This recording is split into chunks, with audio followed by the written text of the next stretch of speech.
What's going on, everybody? It's your boy Christian Perez back at you with another haircut tutorial.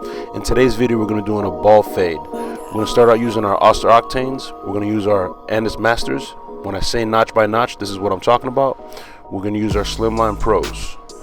So first step or first guideline, we're going to use our austere octanes with the 000 blade, and we're going to start creating our first guideline for this bald fade.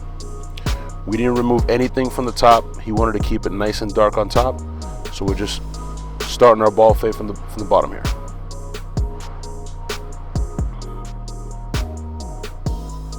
Now you want to make sure you keep this first guideline as even as possible. It's the foundation of the fade. Some people don't care, some barbers don't mind, but you see how it's a little bit higher on the right side here. I even all that out. You want to make sure you keep it nice and even. It's the foundation of the haircut, like I said.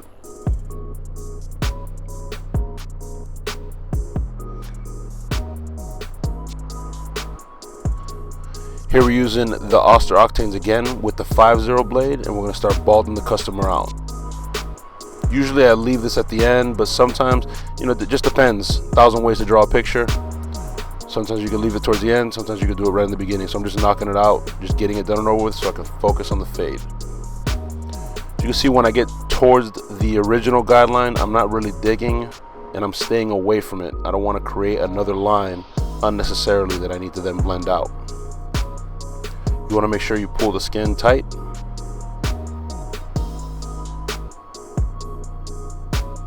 There any NFL fans out there, my Bucks got another W this week against the Giants. Got a big week this week, or a big game this week against the Patriots. Let's hope they can get it done.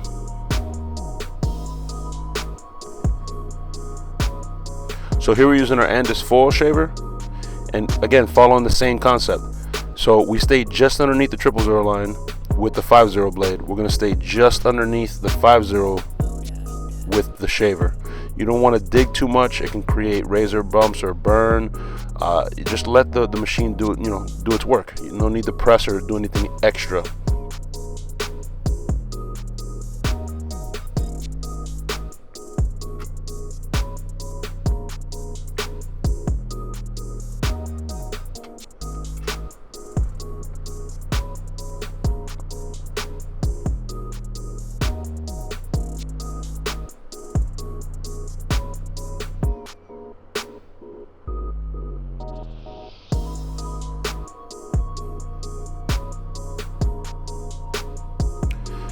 So if this is your first time coming to my channel, make sure you subscribe. If you've been here before, I appreciate all the support. Get active in the comments though, guys. Let me know what you guys want me to do next. What kind of haircuts, what kind of reviews. If you guys want me to do just a strictly question video, let me know. Submit some questions to me and I'll do a video. So here I'm going back with the Slimline Pros, and I was just kind of touching up anything that the shaver had left behind, any lines.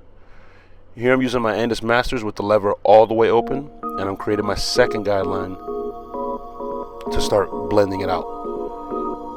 Here we're using the Andis magnetic, double magnetic guard, the 0 guard, and we're going up about a 1/4 inch, lever open. And remember the notches I showed you in the beginning of the video? We'll work on those notches down until it's all the way closed. And as we close it, we raise the clipper less so that we don't raise the fade. Here we're using the number 1 guard, lever all the way open, same concept. You make the next guideline and you blend down until you blend into that 000, or excuse me, that 0 guard. Here we're using the number 2, being mindful not to take it too high. Lever open, and we work it all the way closed. Now you can see here, it still leaves a little bit of a ledge towards the top, so I grab my 1.5 later on, and you'll see that I use just the corners of it and I blend it out. Now here's a pivotal part of the haircut. So I start out with the lever all the way closed, and I start erasing that line, for lack of a better term or analogy. I start erasing that line on the bottom, and as I raise it, I open the lever a notch, and then I raise it up, and then I open the lever another notch until it's all the way open. So you can see there's still a little bit of weight, or you can see there's still some lines there. That's why I turn the customer and I check the mirror. It also helps to turn them towards the light, as you can see I turn them, and to pull that skin tight. Sometimes customers have like indentions in their head, so you want to make sure that you pull that skin tight. Make sure you get a nice blurry blend. So what you do to one side, you must do to the other, right? We're doing the same thing on this side. We start out with the lever open, make our first guideline. Then we start out with the 0 guard, make our next guideline. We blend that out, closing the lever notch by notch, as you can see. And then we grab our number 1 guard, lever open. Same concept. Once we make the 1/4 inch guideline, we work our way down, blending that out. And then we grab the number 2 here.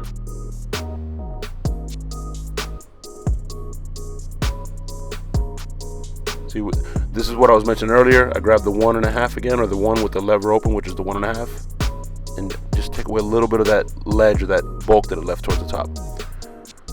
Doing the same thing here. Start out with the lever closed, and as we start erasing that line, as we chase it up, we open it notch by notch until it's all the way open, which is the original guideline.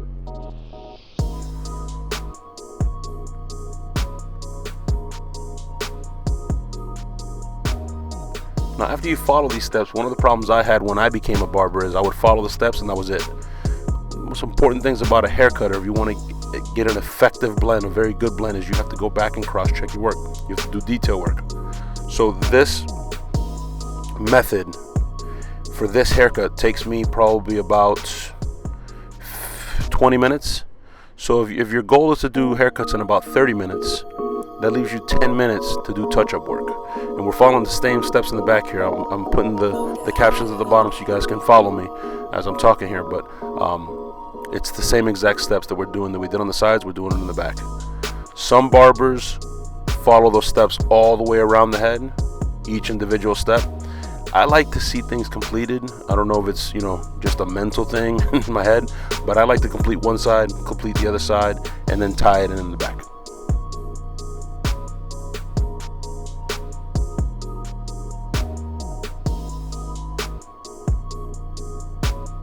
Doing the same thing here, lever all the way closed. You can see I'm pulling the skin tight,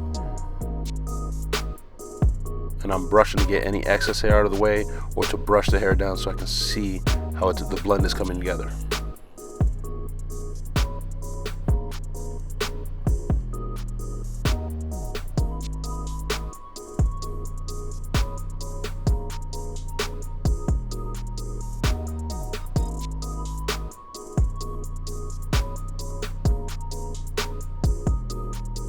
So here I'm doing the touch-up work I was talking to you guys about. I'm using the 0 guard with the lever open, and I'm just opening it and closing it, just using the corners of the blade to detail. You see I turn his head towards the light here, checking the mirrors, making sure that we're good.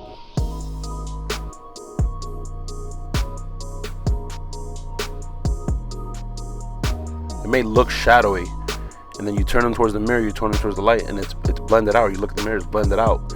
And if you don't double check that, you could raise the fade. You could start chasing it unnecessarily.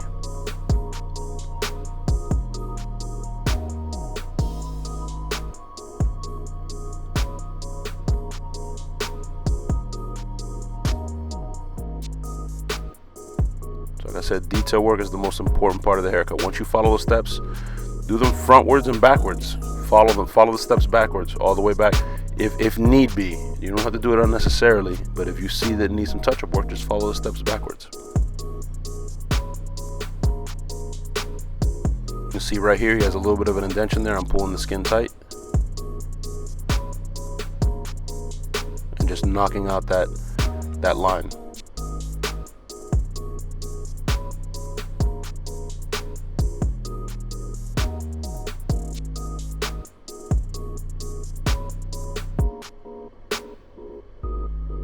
So here I'm using some setting spray, and that just basically helps hold all those baby hairs in place.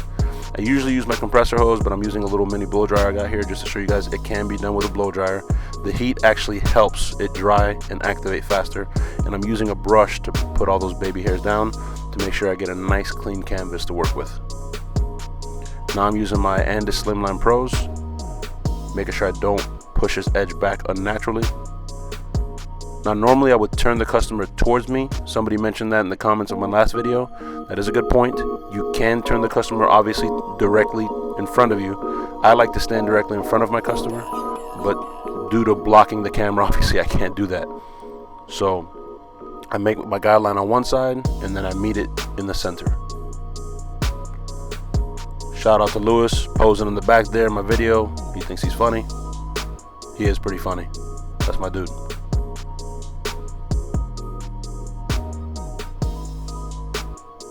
Now I'm double checking in the mirror and just doing any touch-up work that it needs.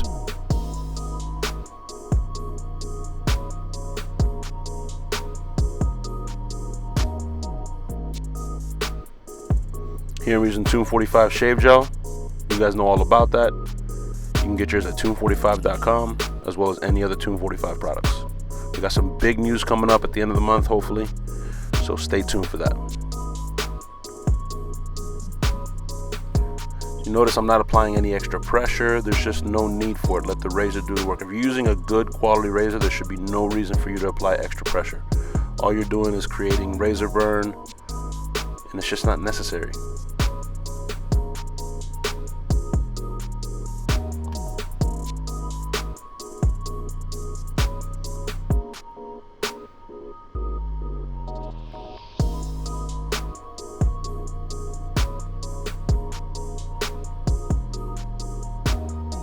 Getting you guys a little bit of a better angle here.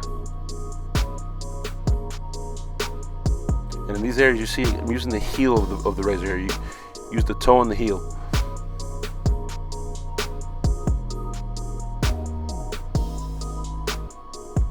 So you can see here there's still a little bit of weight in the temple area. I said he has a little bit of indentions in it, so I pull the skin tight, and you can see I'm just using the corners of the blade. And I'm just opening the lever, closing the lever. Same thing with the guard here. I'm using the zero guard right here. And I'm just touching it up and making sure that I get the blurry blend that he's looking for. This particular client did not want his beard done, but just for the purpose of the video, I wanted to line the top up.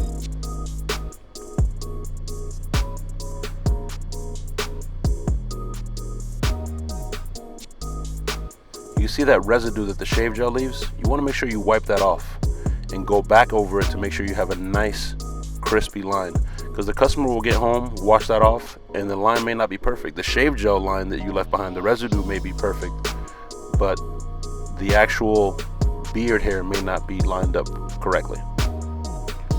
So this is pretty much the end of the video. Again, I want to thank you guys for taking some time out of your day to spend some time with me in these haircut tutorials. If you have not been to my channel, make sure you smash the subscribe button. Make sure you hit that like button. Get active in the comments, and I'll see y'all next week.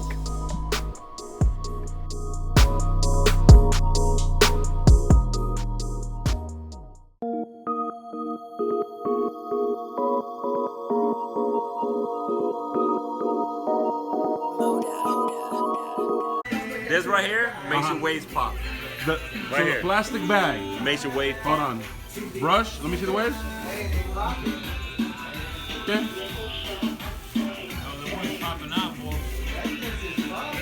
Is this real? Can this be real? I don't know if that's like some Puerto Rican folk tale or something, but I'm gonna give it a shot. It working? He said, throw your brushes out. Don't brush. It's all about the grocery bag. Fail. All right, so I saw Christian Perez's video and I saw the whole grocery bag thing, so I decided I'd give this a try to see if the waves would come in. So I went on to Ramos Cuts. I sent him a private message on Instagram, and he sent me a bag right away to make sure I can try and make sure the waves come in. And I've been trying this now. I've been trying this for about 5 days.